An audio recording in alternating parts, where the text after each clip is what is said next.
자, 그러면 우리가 이제 급여 대장을 만들기 위해서는 이카운트에서는 제일 먼저 급여 기본사항 등록이라고 해서 사전 작업의 과정이 필요합니다. 일단 우리가 이카운트에서 급여 관리를 하려면 크게 세 가지 흐름으로 작업 순서가 진행이 되는데요. 간단한 작업의 흐름을 좀 보면 일단 우리가 작업을 하기 위해 가장 먼저 할 거는 기초 등록이에요. 기초 등록이라 하면 급여 대장에 들어가는 수당과 공제 항목을 입력하고요. 우리 급여 대장 왼쪽과 오른쪽에 들어가는 항목 있죠? 그 내역을 작성하신 다음에 마지막에 우리 회사 급여 대장에 들어가는 직원들을 사원 등록이라는 메뉴에서 진행해 줄 겁니다. 이 사원 등록이라는 곳은 정확하게는 이제 직원의 정보를 넣는 곳도 있지만 이 직원이 수당이랑 공제 금액이 어떻게 들어가는지 그 기준을 잡아주시는 메뉴라고 보시면 되겠습니다. 기초 작업을 다 진행한 다음에 이제 우리가 대장을 만들자라고 하는 시점에 급여 작업을 해볼 거고요. 마지막으로 내가 작업한 내용을 기반으로 출력물이 어떤 식으로 나오는지 보는 순서로 가도록 하겠습니다. 자, 그러면 이제 우리가 지금 먼저 볼 건 기초 등록이에요. 대장에 어떤 틀로 구성이 돼야 되는지 그 틀을 만들어가는 과정이라고 보시면 되고요. 자, 첫 번째는 수당 항목입니다. 자, 수당 항목은 이제 급여 대장 왼쪽에 보통 기재되는 부분이죠. 급여 작업을 함에 있어서 직원들이 우린 이런 기준으로 월급을 받아갑니다. 돈이 나가는 그 기준점을 잡아주시는 게 수당이라고 보시면 되는데, 자, 우리 기본 수당 등록은 사실 꼭 하신다고 보시기보다는 기본적으로 들어가 있는 수당 코드가 있기는 합니다. 자, 그럼 메뉴를 먼저 가볼게요. 관리의 급여 관리 메뉴에서 기본사항 등록. 자, 이제 우리 본격적으로 급여관리 메뉴를 들어갈 거고요. 급여관리 메뉴에서 제일 먼저 사원 등록 메뉴가 보여서 여기를 먼저 한다라고 생각하실 수 있지만 우린 그 전에 수당과 공제를 먼저 작업을 해야 합니다. 사원은 마지막에 작업을 하는 거예요. 자, 수당 등록 메뉴 이렇게 딱 클릭해 주시면 자, 지금 우리가 처음 이카운트를 도입해서 관리 메뉴를 이제 막 쓸 거예요 라고 하셨을 때 수당 항목이 아예 없는 건 아니에요. 자, 보시다시피 기본 4가지 수당 코드는 만들어져 있습니다.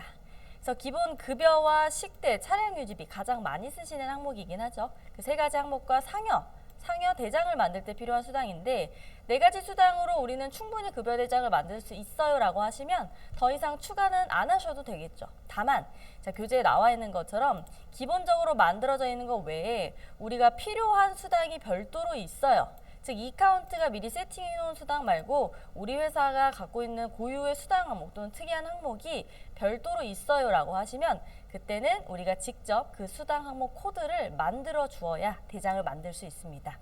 자, 그러면 기본사항 외에 이제 필요 수당을 직접 등록함에 앞서서 어떤 항목을 우리가 주의 깊게 보고 수당 항목 코드를 만들어야 되는지 수당 정보라는 표를 제가 하나씩 읽어드리면서 이카운트 입력 화면과 왔다 갔다 하면서 말씀드리도록 하겠습니다. 자, 지금 캡처를 이렇게 해놨어요. 즉 수당 등록이 되는 기준의 이 표를 제가 하나씩 찝어드리면서 보여드릴게요. 자, 첫 번째 수당 항목 코드입니다. 자, 수당 항목 코드와 명을 같이 볼게요.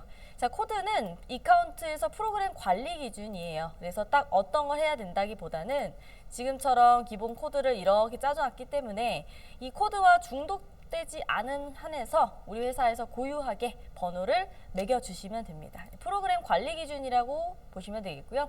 수당 항목명은 내 말 그대로 이 수당의 이름이 무엇이냐 라는 부분이에요. 이 부분은 크게 어려우신 건 없을 건데 자, 세 번째 이 표시 순서는 그럼 뭘까요? 자, 이 표시 순서는 여기 나열된 순서라기보다는 정확하게는 어떤 출력물 표시 순서냐면 급여 대장에서 나타나는 수당의 순서입니다. 즉 보통 우리가 급여 대장이 이렇게 만들어져 있으면 왼쪽에 수당이 있고 오른쪽에 공제가 있죠. 그럼 왼쪽 수당 항목에 어떤 순서대로 급여 대장에 표시가 될 건가요? 라는 것이 표시 순서예요. 그래서 우리가 코드와 표시 순서가 일치하면 코드대로 나오겠지만 예를 들어서 코드는 1번인데 표시 순서가 2번이다. 그러면 리스트에는 첫 번째로 나오겠지만 급여 대장에는 두 번째로 표시가 되겠죠. 이렇게 보시면 되겠고요. 자, 그리고 오른쪽에 있는 비과세 유형. 자, 비과세 유형은 기본은 전액 과세로 되어 있어요. 그런데 우리가 이제 특별한 수당 항목 중에 비과세 적용을 받아야 되는 특이한 케이스가 있겠죠. 자, 그런데 그런 비과세 유형은 우리가 직접 만드는 게 아니고요. 비과세 유형 부분 더블 클릭 이렇게 해보시면 이미 세법에 맞는 비과세 유형들은 저희가 다 만들어 놨습니다. 그래서 1페이지부터 4페이지까지 총 4페이지에 걸쳐서 여러 가지 비과세 유형 코드를 만들어 놓았기 때문에 우리 회사에서 특이한 비과세 유형을 넣는 수당이 있어요 라고 하신다면 이 페이지를 하나씩 이렇게 넘겨보셔서 그 내용과 적합한 코드를 찾아서 연결해 주시면 되겠습니다. 대표적인 게 이런 거죠. 야간 근로 수당. 네, 생산직에 종사하는 근로자들 하나서 야간 수당 연 240만 원 한도로 비과세 적용을 받는 수당이 있어요. 그래서 우리 회사가 생산직이 있고 그 근로자가 연 야간 수당이라는 거에 대한 비과세 유형 적용을 받아요 라고 하면 잘 걸어 주셔야 되겠죠. 그래야 공제 금액이 어떤 식으로 산출되는지 바뀔 수가 있기 때문에 비과세 유형 잘 찍어 주셔야겠습니다. 자, 그리고 이 지급 유형. 자, 이 부분을 좀 주목해 주세요. 별표를 치셔도 좋고요. 자, 이게 이제 수당 항목 기준의 가장 중요한 부분인데요. 자, 우리가 월급이 나가는, 즉 급여가 나가는 여러 가지 유형들이 나눠져 있어요. 교재에는 이렇게 쭉 나열해서 넣어놨는데 고정과 변동, 크게 이렇게 보시면 돼요. 고정수당과 변동수당. 자, 고정수당과 변동수당의 차이는 무엇이냐? 고정수당은 말 그대로 급여 매달 나가는 거에 있어서 딱 정해져 있는 거예요. 그러니까 대표적인 게 기본급이죠. 어떤 변화도 없이 일을 더 하든 덜 하든 매일 매달 정확하게 금액이 똑같이 나가는 항목이 있어요 라고 할 경우는 고정수당을 넣어주시는 거고요. 그럼 변동은 뭘까요? 이름처럼 월급에 들어가는 그 금액이 매달 바뀔 수 있다라는 의미입니다. 자, 그래서 실제로 이카운트에서 지급 유형이라는 것을 이제 비과세 유형 넣고 확인해 주셔야 되는 부분인데, 자, 기본은 고정으로 되어 있어요. 기본급이나 또는 식대 같은 건 매달 똑같이 나가죠. 그래서 고정으로 되어 있을 텐데, 자, 고정 부분을 이렇게 눌러주시면 그 외에 4가지 종류의 변동 유형이 있습니다. 자, 이건 일 단위로 변동이 되냐, 시간 단위로 변동이 되냐 이런 거예요. 즉, 내가 얼마만큼 일을 하느냐의 기준이 요 가로치고 들어가는 부분이고요. 내가 며칠 더 일하면 이 수당 금액이 바뀔 수 있다라는 의미예요. 자, 변동일 같은 경우는 대표적인 게 뭐가 있죠? 특근 같은 게 있을 것 같아요.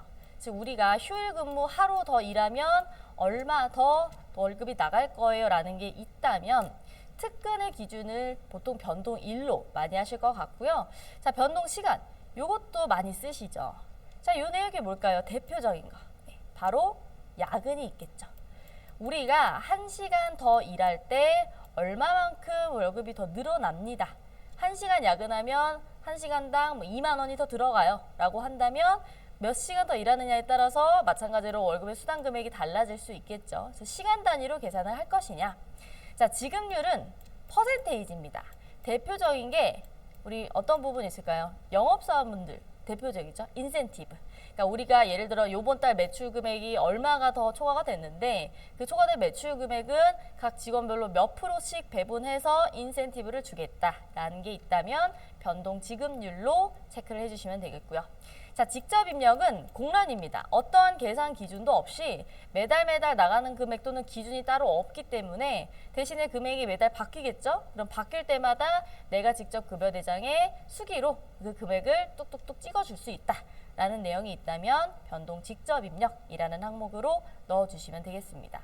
그래서 이제 어떤 수당이냐에 따라서 지급 유형 기준이 다를 수 있어요. 그래서 우리 회사가 이 보정 아닌 변동 수당의 금액을 계산할 때 어떤 기준으로 잡지에 따라서 변동 유형을 정확하게 선택해 주셔야 내가 원하는 대로 계산식 설정이 들어가서 수당 금액을 확인하실 수 있습니다. 네, 이렇게 보시면 되겠고요.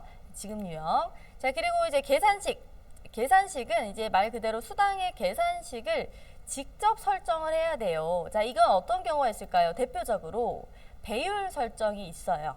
자, 우리 배율 설정에 대해서는 제가 뒤에서 조금 더 자세하게 설명을 드리긴 할 건데, 자, 이런 거죠. 우리가 야근 수당을 줄 때 통상 시급에서 근무한 날짜 곱하기 1.5배를 하겠다. 야근은 보통 0.5배를 더 쳐서 입력을 해주시죠, 보통. 그런 경우 이카운트에 1.5배라는 계산식이 만약에 걸려져 있지 않다라고 하면 1.5를 곱해줘야 되는 그 수식을 고객님들께서 직접 걸어주셔야 되는 경우가 있어요. 그때 넣어야 되는 항목이 계산식입니다. 자, 근데 이건 일단 항목에 대한 이름만 전 자세하게 간단하게 말씀을 드리고 뒤에 배율 설정하는 거 말씀드리면서 조금 더 깊게 보도록 할게요. 여기서는 어쨌건 내가 계산식을 직접 설정하는 수당도 가능하구나. 네, 이렇게 보시면 되겠습니다. 자, 그리고 산출 방법. 자, 이 산출 방법은 급여 명세서에 기재되어야 하는 내용을 직접 작성하는 항목이다. 그러니까 직접 작성한다는 건 뭐죠? 메모처럼 내가 수기로 입력해줘야 되는 부분이에요. 그래서 우리가 이제 세법상에 급여 명세서 중에서 변동수당 같은 게 대표적이죠. 자, 만약에 내가 야근수당이 이렇게 계산돼서 들어왔어요 라고 하면 그 계산되는 기준식을 내가 수기로 직접 입력을 해서 그 직원이 급여 명세서를 받았을 때 아, 내 변동수당이 이런 식으로 계산이 돼서 금액이 찍어졌구나 라는 걸 알 수 있도록 입력을 해주는 항목이 산출 방법이에요. 자, 그래서 이 산출 방법 항목은 잘 보시면 뭘 클릭하면서 변경을 하거나 이런 게 아니고요. 비고처럼 산출 방법이 이런 식으로 들어가요 라는 것을 직접 내가 키보드로 타이핑해서 넣어주는 부분이에요. 그래서 야근수당이라고 하면은 산출 방법 항목에 예를 들면요. 자, 야근수당 밑에다 한번 제가 넣어 볼게요. 수당 항목 코드에 제가 야근수당을 추가하면서 이 내역을 쭉 입력을 해볼게요. 자, 앞쪽을 다 배웠으니까 자, 코드는 없는 번호로 저는 하려고요. 100번 보시기 편하게. 자, 그리고 야근수당 이라는 항목의 이름을 만들고 급여대장은 네 번째로 나오게 하려고요. 맨 끝에 나오겠죠? 20번 전에. 자, 그리고 지급 유형. 자, 야근은 시간당 일한 걸로 금액이 측정되겠죠? 그러면 고정이 아닌 변동 시간으로 바꾸려고요. 변동 시간. 자, 그리고 저는 별도의 계산식은 지금은 걸진 않을게요. 기본적인 계산식이 일단 변동 항목 같은 경우는 걸리기 때문에 기본적으로 우리가 어떤 식으로 계산식이 걸렸는지는 제가 저장을 해서 한번 보여드리겠습니다. 자, 저장. 자, 제가 따로 계산식 안 걸었죠? 자, 그런데 계산식은 실제로 아예 빠져 있는 게 아니고요. 자, 야근 수당을 딱 저장을 했을 때 계산식이 뭔가 걸려 있기는 하네요. 자, 이 계산식 부분 이렇게 마우스로 클릭해 보시면 기본적으로 변동 수당 같은 경우는 이런 계산식이 걸립니다. 즉 급여 지급사항은 내가 1시간 더 일할 때 얼마를 가져간다 라는 금액이 들어가 있을 거고요. 그럼 예를 들어 1시간 일할 때 우리가 15,000원을 더 줘요 라는 금액적인 부분인 거고 야근수당 근무기로 확정. 자, 이게 일한 시간인 거예요. 즉 내가 1시간당 얼마 벌어요 라는 금액과 일한 만큼의 시간을 곱해주는 수식이 기본적으로 변동수당을 입력했을 때 저장을 하면 걸립니다. 근데 여기서 이제 추가적으로 뭔가 점오배를 해야 돼요 라고 하면 그때는 기본적인 계산식은 들어가 있지 않기 때문에 배율 설정 같은 것들은 추가적인 계산식 설정이 필요한데 자, 그건 뒤에서 잠깐 보고요. 자, 변동수당은 기본 계산식이 이렇게 걸리는구나 정도 일단 보도록 하겠습니다. 자, 라운드나 이런 것들은 이제 원단위 절사나 이런 소수점 관련된 수식이기 때문에 아, 이런 건 있구나 라는 정도만 알아주시고 우린 일단 어떤 항목이 계산으로 들어가는지만 정확하게 보도록 할게요. 자, 그리고 이제 제가 산출 방법을 한번 넣어 보려고요. 그러니까 예를 들어 우리 회사는 야근 수당을 산정하는 기준이 이런 거죠. 통상 근무 수당 이런 식으로 1시간에 통상 근무 수당이 있고요. 곱하기 통상 근무 시간 이런 식으로 어떤 금액과 일한 내역이 입력이 돼서 곱해지어서 이 금액이 나온다라는 것을 급여 명세서를 직원이 딱 보고 알 수 있도록 써놓는 거예요. 근데 여기서 뭐 1.5배가 들어간다. 곱하기 1.5 이런 식으로 넣어주시는 거죠. 그리고 나서 저장. 이것도 이제 통상 근무라기보단 정확하게는 이렇게 쓰는 게 좀 더 낫겠죠. 야간 근무 시간 그리고 이 직원은 뭐 야간 근무 수당이 있다. 그럼 이런 내역들을 넣고 저장을 해주시면 명세서에 이 내역이 그대로 찍혀서 나올 겁니다. 자, 그래서 이렇게까지 제가 하나의 수당을 더 추가하는 걸 보여드리면서 산출 방법까지 한번 쭉 설명을 드렸고요.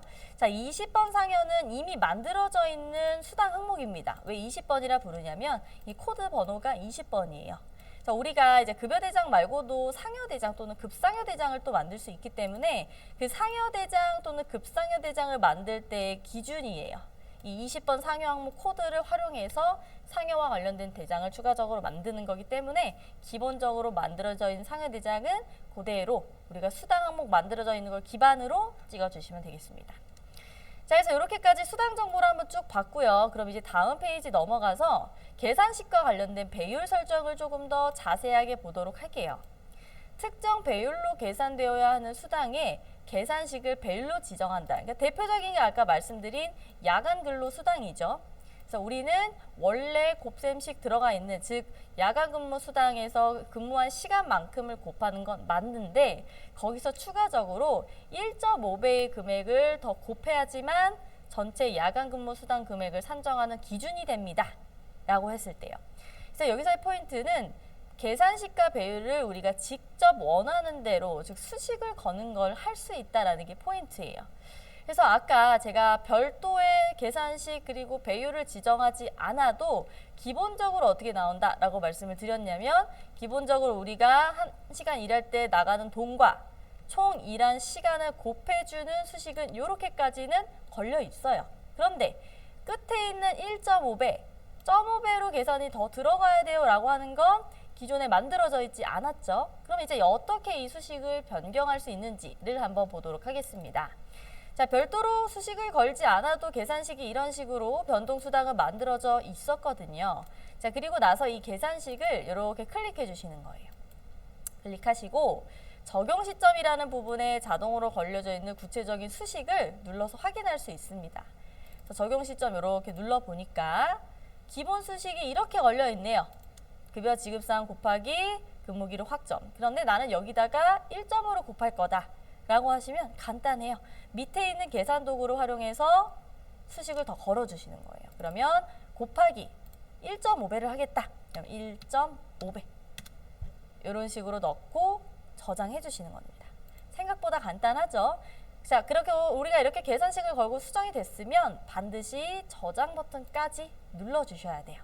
자, 그러면 다시 한번 계산식을 이렇게 눌렀을 때 곱하기 1.5배라는 계산식이 이렇게 바뀌어서 들어가 있는 걸 보실 수 있겠죠. 그래서 우리가 기본적인 계산식을 아예 안 넣어져 있는 상태에서 다 만드는 건 아니되 추가적인 계산 수식이 더 들어갈 것 같아요 라고 했을 때만 클릭해서 수기로 변경하는 배율 설정 방법을 조금 더 알아봤습니다. 그래서 이렇게 제가 교재에도 캡처를 해놨으니까 이런 수식을 내가 더 계산 도구로 활용해서 넣을 수 있구나, 이렇게 보시면 좋을 것 같아요. 자, 그래서 이렇게까지가 이제 수당 항목 등록하는 방법에 대해서 쭉 알아봤고요. 자, 그 다음에 이제 두 번째죠. 급여 대장 오른쪽에 있는 공제 항목 등록을 또 한번 알아보도록 하겠습니다. 자, 공제 등록 메뉴는 수당 등록 메뉴 바로 밑에 있어요. 그래서 공제 등록 이렇게 클릭해 주시면 그러면 우리가 뭐 4대 보험 이런 공제 내역을 또 다 만들어야 되냐? 사실은 아니에요. 우리가 일반적으로 쓰는 그 공제 항목의 4대 보험, 소득세 이런 내역은 사실 다 보시다시피 만들어져 있고요. 그 공제 금액과 관련된 계산식도 알아서 이카운트가 다 찍어놨습니다. 이 수식은 공제 같은 경우는 미리 만들어져 있는 건 선택하실 수가 없어요. 변경하실 수 없고, 혹시나 계산 수식에 변경이 됐다, 뭐 세법이 좀 바뀌었다라고 할 경우는 저희가 알아서 법이 바뀌는 거에 맞춰서 업데이트를 하기 때문에 관련 내역들은 사실 크게 우리가 손대거나 관여할 내용은 없어요. 자, 그런데 교재에도 나와 있듯이 4대 보험 외에 필요한 공제 항목이 더 있어요 라고 하신다면 그땐 마찬가지로 우리 아까 수당 등록한 것처럼 한 번 더 신규 코드 작업을 해주셔야 되기는 하겠죠. 자, 그러면 이제 항목을 또 한 번씩 또 볼게요. 우리가 추가를 해야 되는 경우도 있기 때문에. 자, 아까 수당 항목과 비슷한 흐름으로 갈 거예요. 공제 리스트에 있는 이 표 상단에 있는 내역들이 어떤 거냐. 자, 그런데 잘 보시면은 항목이 수당 항목과 리스트 차이가 거의 없죠. 거의 동일한 기준에 맞춰서 공제 코드 입력 기준도 잡혀 있고요. 자, 다음 페이지 한번 넘어가 보시면 공제 항목 정보 잘 볼까요? 공제 항목명, 공제 코드, 표시 순서 다 똑같아요. 자, 그리고 계산식도 기본적으로 만들어져 있는 건 다 수식이 걸려 있는데 내가 추가한 공제 항목에 대한 수식을 내가 별도로 좀 걸고 싶어요 라고 했을 때만 수당과 마찬가지로 똑같이 우리가 수기로 설정을 할 수 있다라는 부분이에요. 그래서 산출 방법도 급여 명세서에 몇 프로를 적용을 받아서 이 공제 금액이 산출되나요? 라는 걸 같이 내가 띄워서 보여줘야 된다 라고 하시면 수기로 마찬가지로 메모처럼 적어주시는 부분입니다. 동일해서요. 자, 예를 들어 우리가 지금 이렇게 만들어져 있는 거 말고 우리 회사는 사후회비라는 걸 별도로 직원들 월급에서 떼가고 있습니다. 여기는 없고 이건 우리 회사만의 특이성이 있는 공제 항목이겠죠? 자, 그럼 여기다가 이제 추가를 하는 거예요. 예를 들어서 21번 사후회비를 별도로 걷습니다. 가장 마지막에 붙일래요. 그러면 끝에가 10번이니까 11번을 넣고요. 그리고 계산식은 따로 저는 안 걸려고요. 사후회비는 매달 나가는 금액이 일정해요. 10,000원씩 그냥 똑같이 떼어간다 라고 할 경우라면 계산식은 따로 걸 필요는 없겠죠. 그리고 산출 방법은 따로 집정하지 않았습니다. 계산되는 항목은 아니니까요. 그리고 나서 저장. 번호가 있네요. 25번. 끝입니다. 공제는 더 간단하죠. 그래서 우리가 기본 4대 보험이나 관련 공제가 이미 그것만 쓰고 있다. 그럼 사실 여기는 크게 손대실 건 없고 거기 있는 거 외에 아주 우리 회사만의 특이성이 있는 공제가 있다. 뭐 대표적인 게 지금처럼 사후회비나 또는 뭐 기숙사비 이런 것들 있죠. 그게 있어요 라고 했을 때만 지금 제가 한 것처럼 코드를 만들어서 추가해 주시면 되겠습니다. 자, 그리고 이제 수당이 없는 항목 요게 또 있어요. 공제 같은 경우 이제 요게 조금 차이점인데 연말정산과 건강보험정산, 장기요양정산은 뭔가요? 자, 이건 이제 우리가 매달 급여대장에 찍는다기보다는 정산하는 달이 딱 정해져 있죠. 그래서 그 정산하는 달에서만 금액을 찍어주는 항목이다라고 보시면 되겠고요. 연말정산 같은 경우는 우리가 세무 메뉴에서 연말정산 내역을 입력한다라고 하면 연말정산 환급금을 그 자료에 맞춰서 계산한 다음 연말정산 환급금을 불러와 표기하는 칸입니다. 그래서 이건 이제 우리가 매달 한다기보다는 1년 동안 급여 작업을 정확하게 잘 해놓으신 다음에 그 다음 연도에 연말정산 작업을 해야 돼요 라고 했으면 그때 이제 우리가 한번 작업을 해서 연말정산 환급금을 뚝 하고 찍어주는 항목이라고 보시면 되고요. 건강보험 정산과 장기요양도 마찬가지예요. 4월에 건강장기보험 정산 금액을 우리가 입력해주는 항목입니다. 자, 요 세 가지 항목은 매달 하는 것보다는 좀 특이성이 있는 공제 항목이기 때문에 한번 쭉쭉 읊어드렸다는 점 참고해 주시면 좋을 것 같습니다.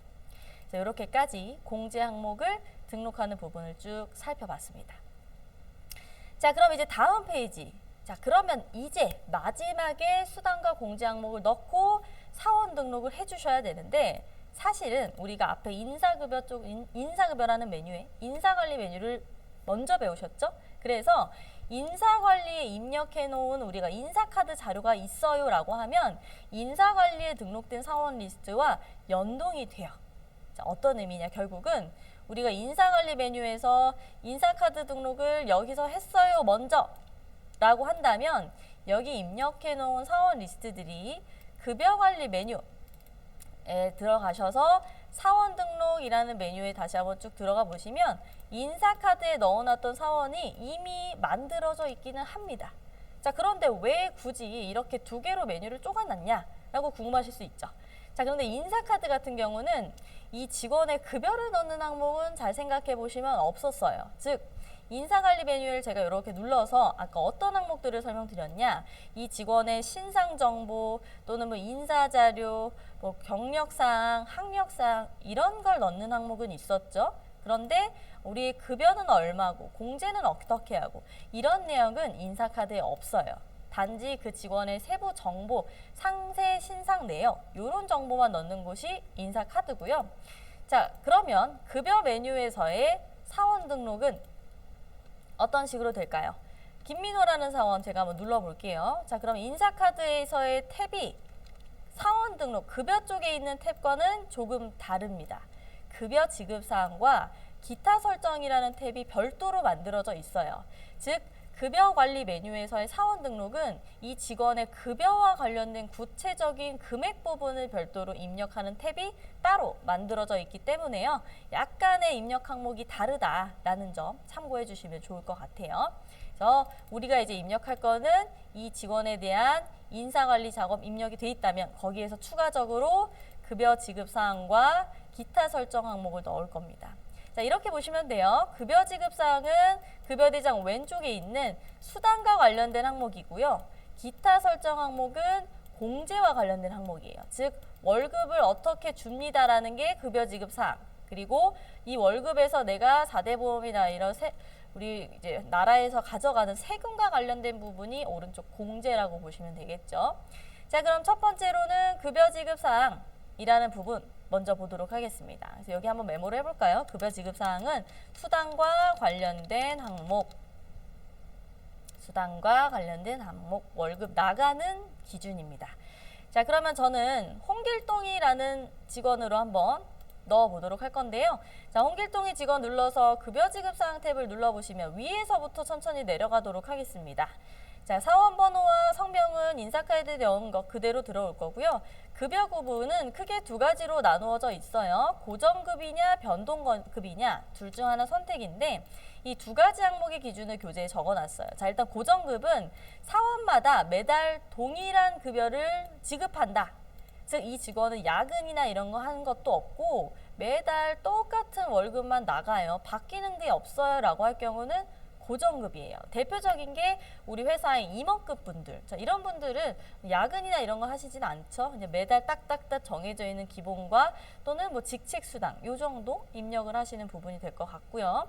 자, 변동급 같은 경우는 우리가 나가는 월급의 금액이 바뀌는 거예요. 변동이 되는 거죠, 말 그대로. 대표적인 게 이제 수당이 한계가 있는데 일시간 근태로 계산이 돼야 된다. 그러니까 우리가 아까 수당의 변동사항 등록할 때 변동에 대한 기준이 크게 네 가지가 있었죠. 그런 식으로 어떤 기준에 따라서 일한 만큼 금액이 바뀔 수 있어요 라고 할 경우는 변동급으로 체크를 해 주셔야 합니다. 그래서 고정급과 변동급 체크의 차이는 뭐냐면요. 고정급 같은 경우는 우리가 수당 항목 넣은 것 중에 지급 유형이 고정이라고 되어 있는 수당만 띄워줘요. 그래서 아까 제가 야근 수당이라는 항목을 하나 넣었지만 여기서는 실제로는 어떻게 나오냐? 야근 수당은 보이지 않죠. 그렇죠? 그래서 이 직원이 만약 변동급으로 받아갈 것 같아요 라고 하시면 무조건 고정급이 아닌 변동급으로 체크를 하셔야 우리가 아까 만들어 놓은 시급수당인 야근수당을 입력하는 칸이 생깁니다.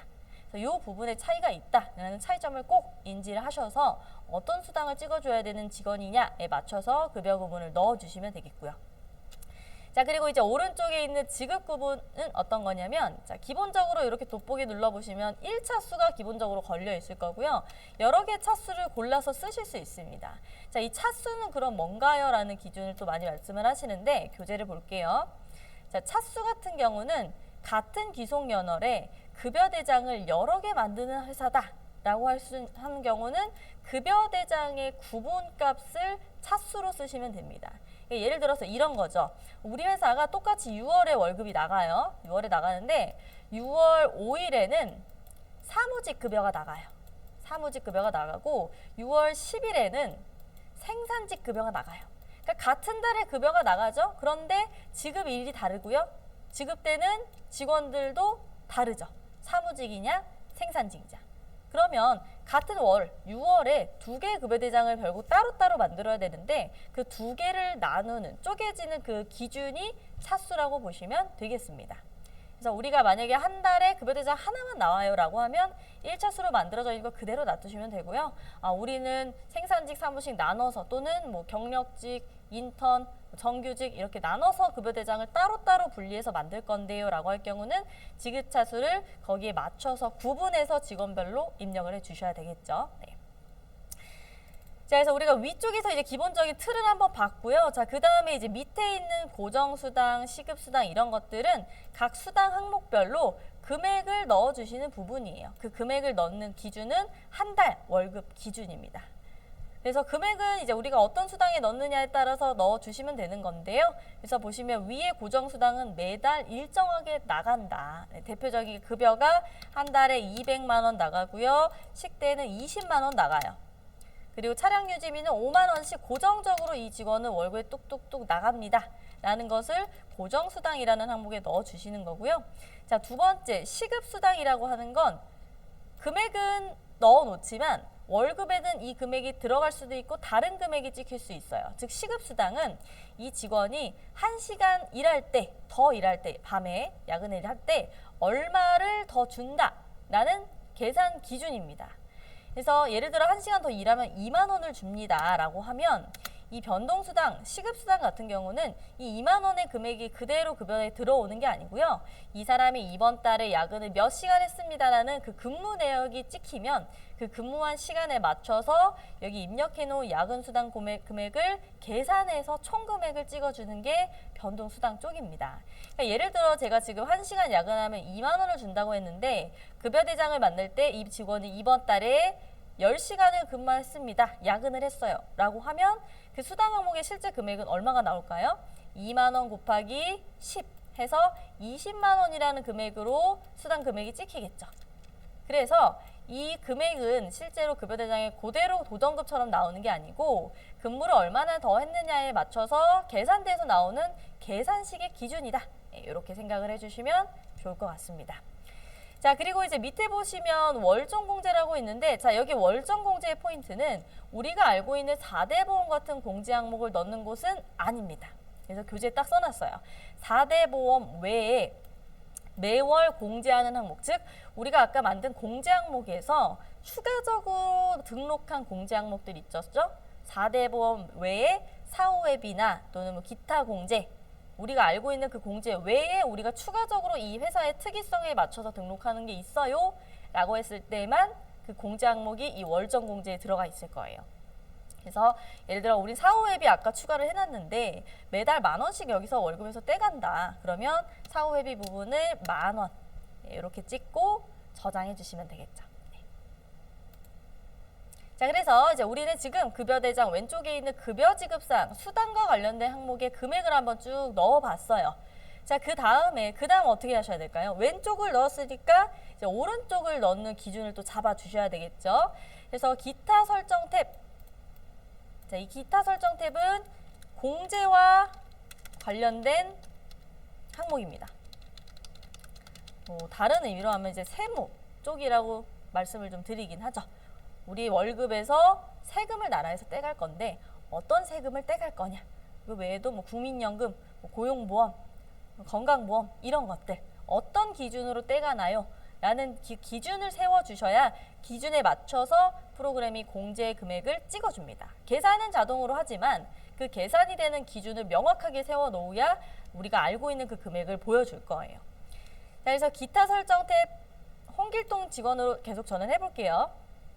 기타 설정 탭 눌러보시면 자, 밑에 보시면 이제 우리가 봐야 될 건 여기서부터예요. 건강보험부터 쭉. 그래서 우리 소득세 계산이나 건강보험 계산, 자, 이런 것들이 여기 있는 기준에 맞춰서 프로그램에 쭉 계산을 돌리는 거고요. 자, 위에서부터 볼게요. 건강보험 계산을 하냐? 안 함이 아니라 계산을 해요. 근데 그 와중에도 두 가지 기준이 있어요. 보수월의 기준으로 하나요? 자동 계산을 하나요?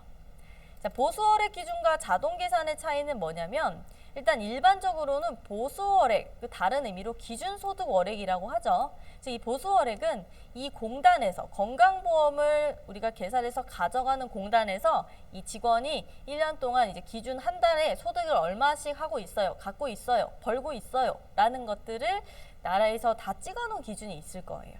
그래서 그 공단에 신고되어 있는 그 금액 기준으로 건강보험 계산을 할 거냐, 아니면 프로그램 급여에 찍혀 있는 그 금액에 맞춰서 그냥 알아서 프로그램이 자동으로 계산을 돌릴 거냐, 그 차이라고 보시면 되는데요. 자, 만약에 제가 이렇게 자동 계산을 이렇게 눌러주면 이런 식으로 알림창이 한번 뜨기는 할 겁니다. 자동 계산을 선택했을 때 가장 중요하게 보셔야 될 것은 수당 항목에 비과세 항목을 제외한 금액으로 계산을 하고 있습니다 라는 것을 보여주고 있어요. 그래서 만약에 우리는 조금 더 정확한 계산을 하고 싶다라고 하시면 저희는 자동 계산보다는 나라에 신고되어 있는 보수월액 기준으로 설정을 하세요 라고 말씀을 드리고 있습니다. 그래서 보수월액 기준으로 이렇게 눌러보시면요. 보수월액을 넣어주는 금액이 나오는데요. 이 보수월액은 각 공단 홈페이지에 들어가서 찾아오셔야 돼요.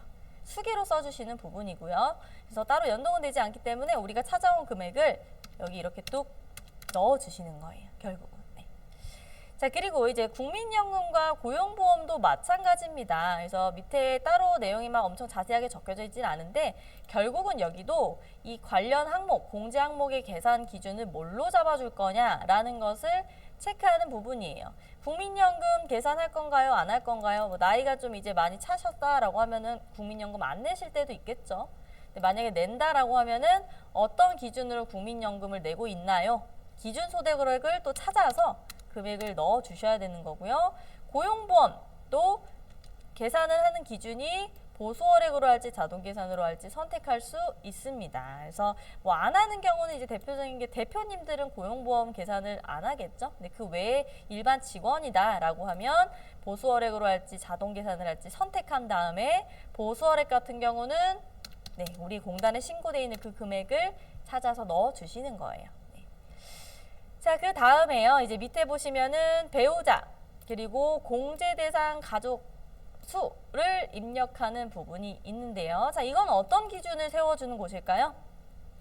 자, 교재에도 써놨습니다. 자, 배우자와 공제 대상 가족은 소득세 계산과 우리 나중에 연말정산 계산할 때 기준이 되는 항목이죠. 그래서 이 직원이 지금 부양하고 있는 가족이 몇 명이냐라는 걸 확인해서 넣어주는 정보와 관련된 부분인데요.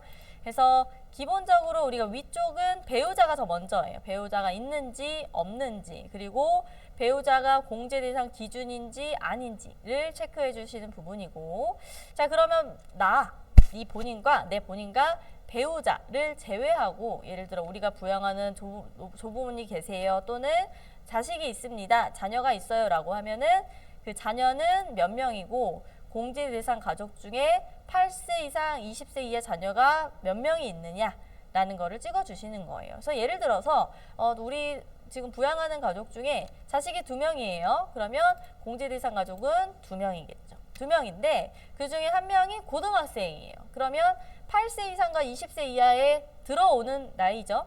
그러면 2명 중에 1명은 고등학생이니까 8세 이상 20세 이하 자녀 수에 그만큼의 인원수를 찍어주시면 되는 부분입니다. 자 그리고 간이세액표도 마찬가지예요. 우리가 세액을 측정하는 기준을 뭘로 잡아줄 거냐라고 하는데 크게 3가지 기준이 있어요. 그러니까 일반적으로 많이 하시는 건 이제 100% 기준으로 하시기 때문에 기본값이 체크가 되어 있는데 그 외에 좀 특이한 기준으로 우리 간이세액을 다른 걸로 잡을 거예요. 80이에요, 120이에요 라고 하면 그때도 그 직원의 정보에 맞춰서 체크를 해주시는 부분입니다. 자, 그래서 간이세액표도 뭐 교재에 적혀져 있는데 내가 원하는 퍼센테이지 선택 그런데 기본적으로는 100%를 적용받는 걸로 세팅이 되어 있다 말씀을 드렸고요. 자, 사원 구분 간이세액 기준 밑에 나와 있는 항목인데요. 기본적인 일반은 우리가 알고 있는 그 사무직 분들은 다 일반으로 체크를 하시는데 눌러보시면 2가지가 더 있어요. 연구직과 생산직. 그래서 이 연구직과 생산직 구분은 잘 체크해 주셔야 되는 게 아까 우리 수당 항목 중에 야간 근무 수당에 대한 비과세 내용이 하나 있었죠. 생산직에 하나요. 연 240만 원 기준. 자 그러면 만약에 이 지원이 생산직인데 제가 그냥 일반으로 했으면 비과세 유형 적용을 받을 수 없습니다. 그래서 비과세 유형 적용받는 특이사항이 있다라고 하면 이 직원이 연구직이냐 생산직이냐에 맞춰서 잘 구분을 해 주셔야 정확한 공제 계산을 하실 수 있다라는 점 확인해 주시면 되고요.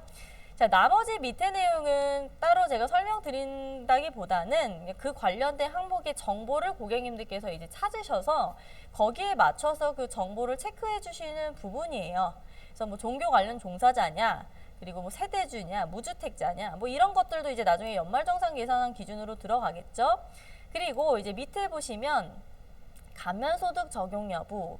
자, 이건 감면 코드라고 되어 있는데 돋보기 눌러볼게요. 그래서 이건 어떤 거냐면 우리 회사가 중소기업인데 우리 회사 직원들이 중소기업 취업 감면 혜택을 받고 있어요. 몇 프로를 또는 외국인 근로자가 있어요. 라고 할 경우 감면이 들어가는 부분이 또 있을 거예요. 공제와 관련돼서. 그래서 그 내역이 있다라고 하면 거기에 맞춰서 체크해 주시면 되는 부분입니다. 그래서 감면 유형은 모든 직원이 다 된다기보다는 이제 직원에 맞춰서 선택을 하시면 되는 거고요. 감면 코드를 선택해서 감면 규정과 기간을 넣어주시면 됩니다. 그래서 여기에 자료가 들어가게 되면 나중에 급여대장 같은 경우는 감면된 소득세로 계산이 될 거고요. 연말정산 같은 경우도 연말정산 계산을 쭉 돌릴 때 감면세액을 기준으로 계산이 될 거고 원천징수 영수증 위 2페이지 54번에 계산된 금액이 또록 들어가도록 세팅이 되는 거고요. 원천징수부에도 그 정보가 찍혀 있겠죠. 원전 징수부 1페이지 상단에 12번부터 14번까지 이런 감면 항목이 있습니다. 라는 걸 이 감면소득 적용 여부에 넣어놓은 자료를 기반으로 출력물에 다 찍어줄 거라서요. 우리가 이 출력물에 반드시 적용이 돼야 된다 또는 소득세 계산에 꼭 반영을 해야 된다 라고 하시는 분들은 감면소득 적용 여부도 정확히 넣어주시면 좋을 것 같습니다. 네. 자, 그래서 이 감면소득과 관련해서 제가 이제 중소기업 취업 감면 이런 거 있어요 라고 제가 말씀을 드렸는데 그 내용과 관련한 제도가 어떤 건지를 바로 뒷페이지에 보시면 부록처럼 넣어놨어요. 그래서 우리 회사에 중소기업 취업 감면 받는 직원이 있는데 라고 하시면 지금 이 부록을 참고하셔서 네, 관련 정보를 기재해 주시면 되고요. 그래서 이렇게까지가 이제 급여 정보 중에서 급여 지급사항 공제 항목 넣는 부분이었습니다. 그래서 우리가 기초사항을 하는 게 크게 세 가지였어요. 정리를 해보면 일단 첫 번째는 사원을 바로 넣는 게 아니고 수당과 공제 항목, 급여 대장 오른쪽과 왼쪽에 들어가는 항목을 먼저 틀로 짜놓고 그 다음에 그 틀 안에 들어가는 데이터 값, 급여 금액이겠죠? 그 금액을 계산하는 기준을 마지막에 사원 등록이라는 메뉴에서 넣어준다. 이 흐름으로 기초 작업을 준비해 주시면 되겠습니다. 이 기초 작업이 되어 있어야 당연히 뒤에서 급여 작업을 할 수 있기 때문에 앞 기초 작업을 탄탄히 해주시는 걸 꼭 강조드립니다.